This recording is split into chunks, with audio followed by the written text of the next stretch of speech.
جس طرح ان کو اللہ نے کامیابیاں دی ہیں اسی طرح اللہ تمہیں بھی کامیابیاں دیں گے۔ اور اگر منچاہی کی زندگی گزارو گے تو دنیا کی زندگی گزر جائے گی، جب موت آئے گی قبر میں رکھا جائے گا، پھر آگے جو مناظر ہے پھر اس وقت اگر انسان افسوس کرے تو وہ کسی کام کا بھی نہیں ہے۔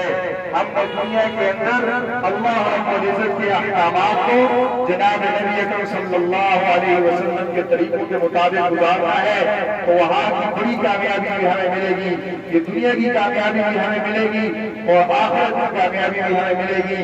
اور اگر اللہ کے حکم اور نبی اکرم صلی اللہ علیہ وسلم کے طریقے زندگی کے اندر نہیں ہے، ہم دنیا کے اندر بھی ناکام ہیں، ہم آخرت کے اندر بھی ناکام ہوں گے۔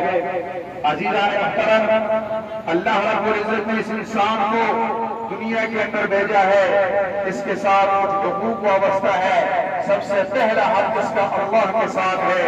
اللہ کا حق کیا ہے اس بندے کے اوپر؟ سب سے پہلا حق اللہ کا یہ ہے کہ اللہ کے ساتھ کسی کو شریک نہ کرے، ایک خالصتاً توحید پر اس کا ایمان ہو۔ دوسرا اللہ کا حق کیا ہے کہ جن کاموں سے اللہ نے روکا ہے ان سے رک جائے، جن کاموں نے اللہ نے کرنے کا حکم دیا ان کاموں کو کرے، یعنی عبادات، یہ اللہ رب العزت کا دوسرا بڑا حق ہے۔ اس کے بعد پھر مخلوق کے حقوق ہے۔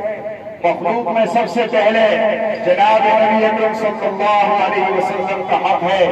اللہ کے نبی صلی اللہ علیہ وسلم کے تین حق ہیں ہمارے ذمہ۔ سب سے پہلا حق کیا ہے کہ اللہ کے نبی صلی اللہ علیہ وسلم پر ایمان لانا ہے۔ دوسرا حق کیا ہے اللہ کے نبی صلی اللہ علیہ وسلم کا کہ آپ صلی اللہ علیہ وسلم کی اطاعت اور اتباع کرنی ہے۔ تیسرا حق کیا ہے آپ صلی اللہ علیہ وسلم کا کہ آپ صلی اللہ علیہ وسلم کے ساتھ سب سے زیادہ محبت کرنی ہے کہ آپ صلی اللہ علیہ وسلم کے حقوق ہیں۔ اس کے بعد پھر جس معاشرے کے اندر انسان رہتا ہے ان کے ساتھ حقوق وابستہ ہوتے ہیں۔